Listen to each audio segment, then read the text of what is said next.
Everyone, welcome to my channel learn with Annie. तर आम्ही आयज एक नवी काणी पळयतली शिकतली, ती म्हणल्यार एका सुण्याची काणी। तर हांव आयज खूब दिसांनी तुमच्या मुखार म्हजी स्टोरी काणी हाडटा। चला तर पळोवया आयची आमची काणी। तर एक दीस एक सुणो आशिल्लो, ताका खूब भूक लागिल्ली। तो हे वटेन ते वटेन जेवण सोदतालो, पूण ताका खंयच जेवण मेळूंक ना। तर ताका वाटेर एक हाड दिसता। हाड म्हणल्यार बोन, बोन दिसता।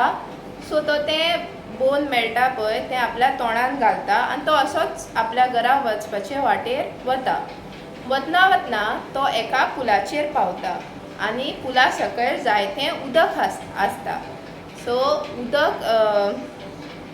उदकान जेन्ना तो पूल क्रॉस करता तेन्ना तो आपलें रूप त्या उदकान पळयता आनी ताका दिसता की उदकान आनेक सुणें आसा आनी ताच्या तोंडान आपल्या कडेन आसा त्या हाडा व्हडलें हाड आसा।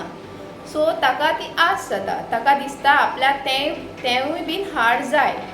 सो तो जेन्ना उदकान आपलें रूप पळयता तेन्ना तो ते दुसऱ्या सुण्याक बुकपाक जेन्ना आपलें तोंड उक्तें करता तेन्ना ताचें हाड वचून उदकांत पडटा आनी ताका हें पळोवन दूख जाता की ताणें आस केली म्हूण ताचें तें हाड उदकांत पडलें। पूण ताका दिसलें आनेक सुणें आसा उदकांत, पूण तें आनेक सुणें नाशिल्लें त्या उदकांत, पूण तें तेचेंच रूप आशिल्लें, तोच ताचें रिफ्लेक्शन त्या उदकांत ताका दिसलें। सो ह्या काणयेचेर आमकां एक शिकवण मेळटा, एक मॉरल मेळटा, म्हणल्यार डोंट बी ग्रीडी, चड आस करप न्हय। त्या सुण्यान ताका दिसलें की त्या सुण्या फुडें आनीक व्हडलें हाड आसा। सो ताणें आस केली म्हूण ताका जें ताजे कडेन आशिल्लें तेंवूय गेलें। जेन्ना आमी लायफान आस करतात, आशा करतात, तेन्ना आमच्या फुड्यान जें आसता तें सुद्दां वता। ताका लागून आमी केन्नाच आस करची न्हय, आमच्या फुड्यान जें आसा तातूंत आमी खोशी रावपाक जाय।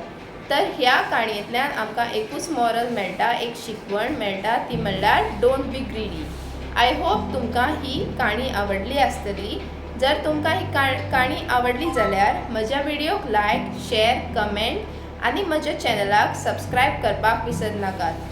तुमच्या मुखार अश्योच हांव नव्यो आनी काणयो घेवन येतलें। तर मोग आसूं। थँक्यू।